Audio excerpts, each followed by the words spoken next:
పరిస్థితి తీసుకొచ్చినారు. కాబట్టి అందుకే మేము అన్నిటికీ నోటిఫికేషన్ ఇస్తున్నాం. కానిస్టేబుల్ నోటిఫికేషన్, టీఎస్పీఎస్సీ నోటిఫికేషన్ కూడా బయటకు వస్తుంది. మా పిల్లలందరికీ ఉద్యోగాలు కావాలి. నీళ్లు నిధులు నియామకాలు అంటారు. ఎక్కడుంది నీళ్ళు? ఎక్కడున్నాయి?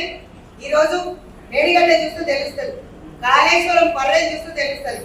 ఇన్ని కమిషన్లు తరతరాలు తినేంత మాట్లాడతారు. ప్రోటోకాల్ గురించి మాట్లాడతారు. ప్రోటోకాల్ నేను మాట్లాడతాను. మా సీఎం అన్న కొడుకు భద్రాచలానికి ఏ విధంగా తీసుకెళ్లారు పట్టుబట్టలు ప్రోటోకాల్ మాట్లాడతారు. మరి కేటీఆర్ ఏం జవాబు చెప్తాడు? గుంత కనిపిస్తే వేయిస్తానన్నాడు. వెయ్యి ఇవ్వకపోగా ఈరోజు దౌర్జన్యానికి ఏర్పడుతున్నారు. గుండాయిజం కదండి చెక్కు పెడుతుంది. ఖచ్చితంగా కాంగ్రెస్ పార్టీలో చెక్కు పెట్టదు. అత్తి రట్టి మహావీరులు ఉన్నారు ఇక్కడ. రేవంత్ రెడ్డి గారు కాకుండా బట్టి విక్రమార్క గారు ఉన్నారు, ఉత్తమ్ కుమార్ రెడ్డి గారు ఉన్నారు, కోమటి రెడ్డి గారు ఉన్నారు. ఇంకా సిక్కులే కూడా మేమందరం స్టేట్ గవర్నమెంట్ ఆఫ్ ఇండియా పిలిస్తే మేము వెళ్ళి ఈ ప్రాజెక్ట్స్ గురించి మాట్లాడమని అబద్ధాలు ఆడుతున్నాను. ముఖ్యమంత్రికి చిత్తశుద్ధి ఉంటే రావాలి అసెంబ్లీకి. ఇంట్లో కూర్చొని నల్గొండ సభల్లో మాట్లాడే గొప్పతనం కాదు. ఒక మగవాడు ధైర్యం ఉండాలి. గట్టున్న సీఎం అన్నాడు, అమరవీరుల గురించి మాట్లాడాలి. అమరవీరులకి ఏం చేశారు? 200 స్పేర్ యార్డ్స్ ఇస్తున్నాం, 25,000 పెన్షన్ ఇస్తున్నాం. ఏం చేస్తున్నాం? న్యాయం వాళ్ళు చేయలేదు. ఈరోజు నిరుద్యోగులందరూ కూడా చెక్కు పెట్టేసి పక్కన పడేసి ఉద్యోగాలు ఇవ్వకుండా ఈరోజు బజ్జీలు పకోడీలు తలాయించుకోమని చెప్తాడా ప్రధానమంత్రి? యోగి ఆదిత్యనాథ్ గారి యూపీలోనే చూడండి, ఎక్కడ చూడండి. మేము ముందు చెప్పాము పెప్పర్ స్ప్రే జోగా కారం కూడా పెట్టుకొని వెళ్ళాలని మా చెల్లెళ్ళకి ధైర్యం చెప్పాం. లా అండ్ ఆర్డర్ మొత్తం బీఆర్ఎస్ పార్టీ కానీ బీజేపీలో కానీ మొత్తం క్షీణించిపోయింది. మహిళల భద్రత, మహిళల సురక్ష అని మాత్రం నేను చెప్పలేదు. ఒక మహిళ రాత్రి నడవాలంటే కూడా ఎక్కడ కూడా వాళ్ళకు అంత నిజం కూడా అధైర్యపోయి పడుతున్నారు ఈ రోజు. అంటే వీళ్ళ లా అండ్ ఆర్డర్ ఫెయిలియర్.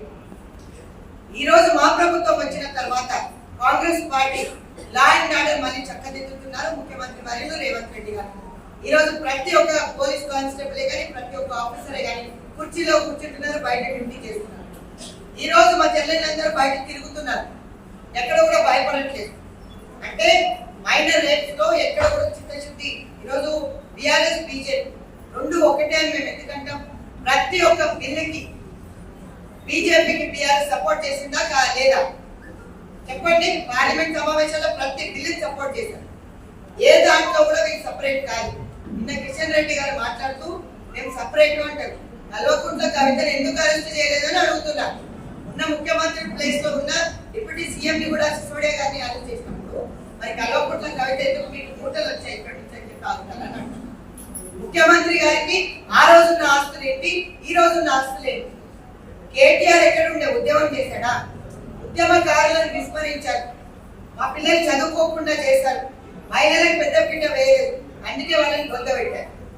రేపు రాబోయే కాలంలో కాంగ్రెస్ పార్టీ ఖచ్చితంగా మళ్ళీ ఇక్కడ రెపరెపలాడుతుంది. కాంగ్రెస్ జెండా మేము గెలుస్తాం ఈ లోక్సభ పార్లమెంటు 100%. ఎవరు చూసినా కూడా మహిళలందరూ కూడా ఈరోజు బస్ ఫ్రీ అంటే బస్ ఫ్రీలో ఆ రాజ్యాంగం చేస్తున్నారు. సునీత లక్ష్మారెడ్డి గారు మాట్లాడటం నిజంగా కూడా శోచనీయం. అవును, నిజంగా నేను మగవాళ్ళకి సీట్లు దొరకట్లేదు.